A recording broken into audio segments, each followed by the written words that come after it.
لحد کی منزل۔ فیروز مندیوں کی کوئی متعین گھڑی نہیں ہوتی۔ رحمتوں کا دروازہ یک بیک کھلتا ہے اور دل کے ظلمت خانے میں سعادت کا چراغ اچانک روشن ہوتا ہے۔ یہی ماجرا اس یہودی نوجوان کے ساتھ بھی پیش آیا۔ دیکھنے کے لیے اس نے رسول مجتبیٰ صلی اللہ تعالیٰ علیہ وآلہ وسلم کا چہرہ زیبا سینکڑوں بار دیکھا تھا۔ آنکھیں کھلیں اور بند ہو گئیں، نظر پڑی اور بکھر گئی، لیکن آج جانے کون سی گھڑی تھی کہ نظر پڑتے ہی دل میں مترازد ہو گئیں۔ بجلی چمکی، خرمن جلا اور سارا وجود خاکستر ہو گیا۔ اب دل اپنے قابو میں نہیں تھا۔ قیامت کی بات یہ ہوئی کہ گھر کی چہار دیواری میں جس رسول عربی کا نام لینا گیتی کا سب سے بڑا جرم تھا، اب اس کی محبت کا آشیانہ گھر کے باہر نہیں، دل کے نہا خانے میں بن چکا تھا۔ عشق، اور وہ بھی رسول مجتبیٰ کا عشق، جس کی خوشبو سے دونوں عالم مہک اٹھتے ہیں، اس کا چھپانا آسان نہیں تھا۔ امید و بیم کی کشمکش میں جان کے لالے پڑ گئے۔ دل کا تقاضا یہ تھا کہ اس محفل نور میں چلیے۔ دیدہ بیتاب کا اسرار تھا کہ چلو چلو جلوہ شاداب کی ٹھنڈک حاصل کریں۔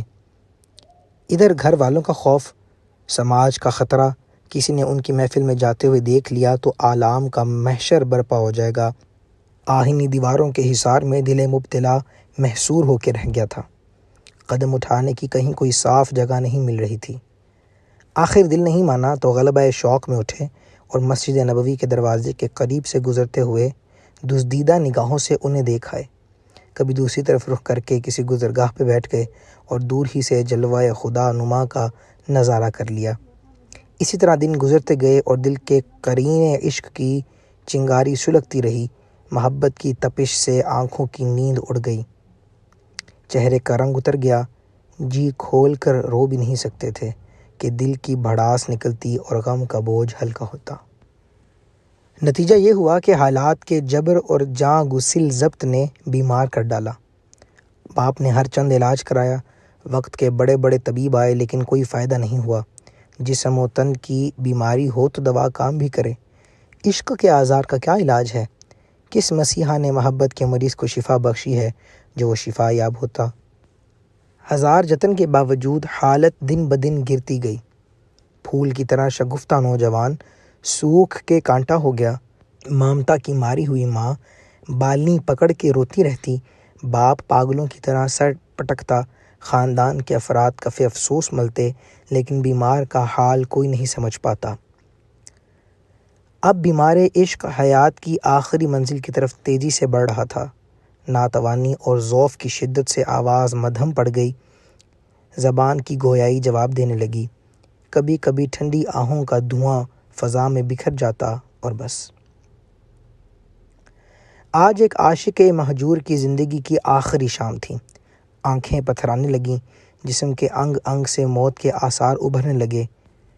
ہچکیاں لیتے ہوئے اس نے آس بھری نگاہوں سے باپ کی طرف دیکھا۔ فرط محبت سے باپ کا کلیجہ پھٹ گیا۔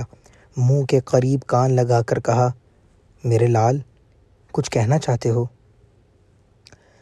زبان کھلتے ہی آواز حلق میں پھنس گئی۔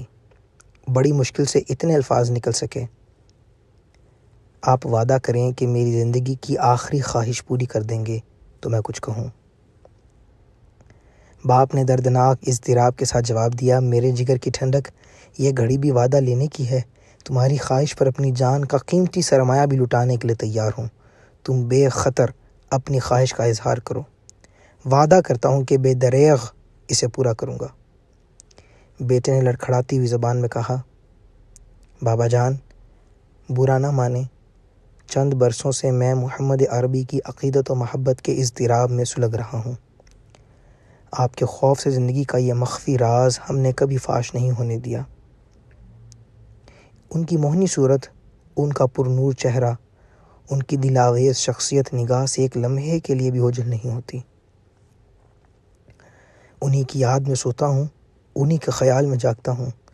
جب سے بستر علالت پر پڑا ہوں، جلوہ اقدس کی ایک جھلک کے لیے ترس گیا ہوں۔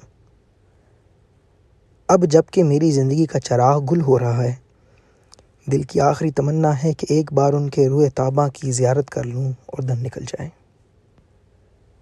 زحمت نہ ہو تو ذرا انہیں خبر کر دیجیے، کاکل و رخ کا ایک غلام دنیا سے رخصت ہو رہا ہے، بالیں پر کھڑے ہو کر اسے اخروی نجات کا مژدہ سنا دیں۔ بیٹے کی آرزو شوق معلوم کر کے غصے سے باپ کا چہرہ تمتما اٹھا، لیکن جلد ہی اس نے اپنے جذبات پر قابو پا لیا۔ اکلوتا بیٹا زندگی کی آخری سانس پر تھا، اب کسی طرح کی فہمائش کا بھی موقع نہیں تھا۔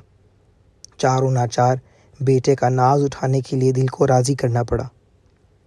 لرزتی ہوئی آواز میں کہا، میرے لخت جگر، اگرچہ میرے لیے یہ بات سخت ناگواری کی ہے، لیکن یہ خیال کر کے کہ تم دنیا سے حسرت زدہ ہو کر نہ جاؤ، میں تمہاری خواہش کی تکمیل کے لیے جا رہا ہوں۔ کل صبح سے مجھے اسرائیلی سماج کا مجرم کہا جائے گا، لیکن تمہاری بے چین روح کی آسودگی کے لیے یہ ننگ بھی گوارا ہے۔ بدل نخواستہ اٹھا اور کاشان نبوت کی طرف چل پڑا۔ قدم اٹھ نہیں رہے تھے، اٹھائے جا رہے تھے۔ مسجد اقدس کے دروازے پر کھڑے ہو کر آواز دی، میں محمد عربی سے ملنا چاہتا ہوں، کوئی انہیں خبر کر دو۔ چند ہی لمحے کے بعد سرکار رسالت سامنے جلوہ گر تھے۔ ارشاد فرمایا، تمہیں کیا کہنا ہے؟ دل کا کشور فتح کر لینے والی یہ آواز سن کر یہودی کے ذہن و خیال کی بنیاد ہل گئی۔ بھرائی ہوئی آواز میں کہا، میرا اکلوتا بیٹا عین شباب کی منزل میں دنیا سے رخصت ہو رہا ہے۔ تمہاری عقیدت و محبت کا سحر حلال اب اسے موت کی آغوش میں سلانا ہی چاہتا ہے۔ تمہارے جمال کی زیبائش و کشش پر سارا عرب دیوانہ ہے۔ اس نے ہمارے یہودی نژاد بچے کو بھی ایک عرصے سے گھائل کر رکھا ہے۔ اب وہ بستر مرگ پر تڑپ رہا ہے۔ اس کی آخری تمنا ہے کہ تم اس کی بالیں پر کھڑے ہو کر اپنی خوشنودی اور اخروی نجات کا مژدہ سنا دو۔ یہ سنتے ہی سرکار رسالت مآب صلی اللہ تعالی علیہ وآلہ وسلم نے صحابہ کرام سے ارشاد فرمایا، چولو اس فیروز بخت نوجوان کو دیکھیں جس کے خیر مقدم کے لیے آسمانوں میں ہنگامہ شوق بڑھپا ہے۔ انتظار کرتے کرتے بیمار محبت کی آنکھیں بند ہو گئی تھیں۔ باپ نے سرہانے کھڑے ہو کر آواز دی، نور عین، آنکھیں کھولو، تمہارے مرکز عقیدت آ گئے ہیں۔ یہ دیکھو، سر بالیں محمد عربی صلی اللہ علیہ وآلہ وسلم کھڑے ہیں۔ اس آواز پر جاتی ہوئی روح پلٹ آئی۔ بیمار نے آنکھیں کھول دی۔ نظر کے سامنے عرش کے قندیل کا نور چمک رہا تھا۔ نحیف و کمزور آواز میں اظہار تمنا کیا، سرکار، دل میں عشق و ایمان کی مقدس امانت لیے ہوئے اب عالم جاوید کی طرف جا رہا ہوں۔ کاکل و رخ کے غلاموں میں میرا بھی نام درج کر لیا جائے۔ خدا لا شریک کا ایک سجدہ بھی نامہ زندگی میں نہیں ہے۔ اس تہ دستی کے باوجود کیا میں اپنی نجات کی امید رکھوں؟ سرکار نے تسلی آمیز لہجے میں ارشاد فرمایا، زبان سے کلمہ توحید کا اقرار کر کے دائرہ اسلام میں داخل ہو جاؤ، تمہاری نجات کا میں ضامن ہوں۔ نوجوان کا باپ یہ سن کر پھوٹ پڑا، جذبات میں بے قابو ہو کر بیٹے کو تلقین کی، فرزند سعید ہزار دشمنی کے باوجود دل کا یہ اعتراف اب نہیں چھپا سکتا کہ ایک سچے پیغمبر کی زبان حق ترجمان سے جملہ صادر ہوا ہے۔ فرش گیتی پر کسی بندے کو اس سے زیادہ کوئی ارجمند گھڑی نہیں میسر آ سکتی ہے کہ مالک کبریا کا حبیب اس کی نجات کے لیے اپنی ضمانت پیش کر رہا ہے۔ تم صاف و صریح لفظوں میں وعدہ لے کر دائرہ اسلام میں داخل ہو جاؤ۔ نوجوان نے ہچکیاں لیتے ہوئے کہا، سرکار، قبر کی منزل سے لے کر دخول جنت تک آپ کی ضمانت پر اسلام قبول کرتا ہوں۔ اشہد ان لا الہ الا اللہ و اشہد ان محمد رسول اللہ کی مدھم آواز فضا میں گونجی اور کشور محبت کے ایک فیروز بخت نوجوان نے ہمیشہ کے لیے آنکھیں بند کر لیں۔ ماتم و اندوہ سے سارے گھر میں کوہرام مچ گیا۔ نوجوان کے باپ نے ڈبڈباتے ہوئے کہا، حضور، اب یہ جنازہ میرا نہیں ہے، اسلام کی مقدس امانت ہے۔ اب یہ میرے گھر کی بجائے آپ کے در رحمت سے اٹھے گا۔ تجہیز و تکفین کی ساری ذمہ داری آپ ہی کے سپرد ہے۔ باپ کی درخواست قبول فرما لی گئی۔ صحابہ اکرام کو مخاطب کرتے ہوئے ارشاد فرمایا، عشق و ایمان کا یہ گنج گراں نما اپنے دوش پر اٹھا لو۔ عروس نوبہار کی طرح یہ جنازہ مدینے کی گلیوں سے گزرے گا۔ مرگ عشق کی سارے مدینے میں دھوم مچ گئی تھی۔ جنازے میں شرکت کے لیے آس پاس کی ساری آبادیاں سمٹ آئیں۔ آخری دیدار کے لیے چہرے سے جوں ہی کفن ہٹایا گیا، آنکھوں میں بجلی سی کوند گئی، عارض تاباں سے نور کی کرن پھوٹ رہی تھی، ہونٹوں پر تبسم رقصاں تھا، جانے والا خالی ہاتھ نہیں تھا، کونین کی خلعتیں کفن کے پردوں میں چھپائے ہوئے تھا۔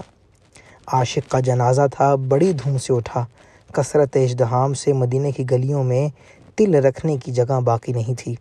پتھروں کے سینے پر کف پاک کا نقش بٹھانے والے سرکار آج جنازے کے ہمراہ پنجوں کے بل چل رہے تھے، اور ادائے رحمت کی کوہنا معلوم کرنے کے لیے لوگ تصویر شوق بنے ہوئے تھے۔ نہیں رہا گیا تو آخر ایک صحابی نے پوچھ ہی لیا۔ ارشاد فرمایا، آج عالم بالا سے رحمت کے فرشتے اتنی کثرت سے جنازے میں شریک ہیں کہ ان کے ہجوم میں بھرپور قدم رکھنے کی کوئی جگہ نہیں مل رہی ہے۔ جنت البقیع میں پہنچ کر جنازہ فرش خاک پر رکھ دیا گیا، لحد میں اتارنے کے لیے سرکار خود اندر تشریف لے گئے۔ داخل ہونے سے پہلے ہی عاشق کی قبر رحمت و نور سے جگمگا اٹھی۔ اپنے دست کرم کا سہارا دے کر سرکار رسالت نے جنازہ لحد میں اتارا۔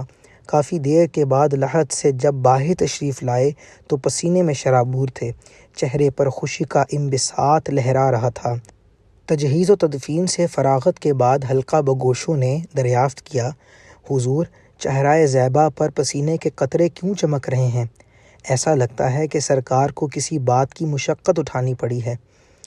حضور نے مسکراتے ہوئے جواب مرحمت فرمایا، اس عاشق جواں سال نے دم واپسی مجھ سے وعدہ لیا تھا کہ لحد کی منزل سے لے کر دخول جنت تک میری رحمتوں کی ضمانت اسے حاصل رہے گی۔ میرے اشارہ ابرو کی شہ پا کر حوران خلد کا بہت بڑا ازدحام اس کی لحد کے قریب پہلے ہی جمع ہو گیا تھا۔ جوں ہی اسے لحد میں اتارا گیا، چہرے کی بلائیں لینے کے لیے وہ ہر طرف سے بے تحاشا ٹوٹ پڑیں۔ ہجوم شوق کا امڑتا ہوا سیلاب میرے ہی قدموں سے ہو کر گزر رہا تھا۔ اسی عالم وارفتہ حال میں مجھے تھوڑی سی مشقت اٹھانا پڑی اور میں پسینہ پسینہ ہو گیا، اور ایسا ہونا بھی رحمت کا ہی تقاضا تھا کہ پسینے کے چند قطرے کفن کی چادر پر ٹپک گئے۔ اب اس کی خوابگاہ صبح محشر تک مہکتی رہے گی۔ بندہ نوازی کی یہ روح داد جاں فروز معلوم کر کے صحابہ کرام کی روحیں اپنے اپنے قالب میں جھوم اٹھیں۔ عشق مصطفیٰ کی سرفرازی نے ایک ایسے نوجوان کو اخروی اعزاز کے منصب عظیم پر پہنچا دیا تھا جس کے نامہ حیات میں ایک سجدہ بندگی کا بھی اندراج نہیں تھا۔ سچ کہا ہے کہنے والوں نے کہ جسے پیا چاہے وہی سہاگن۔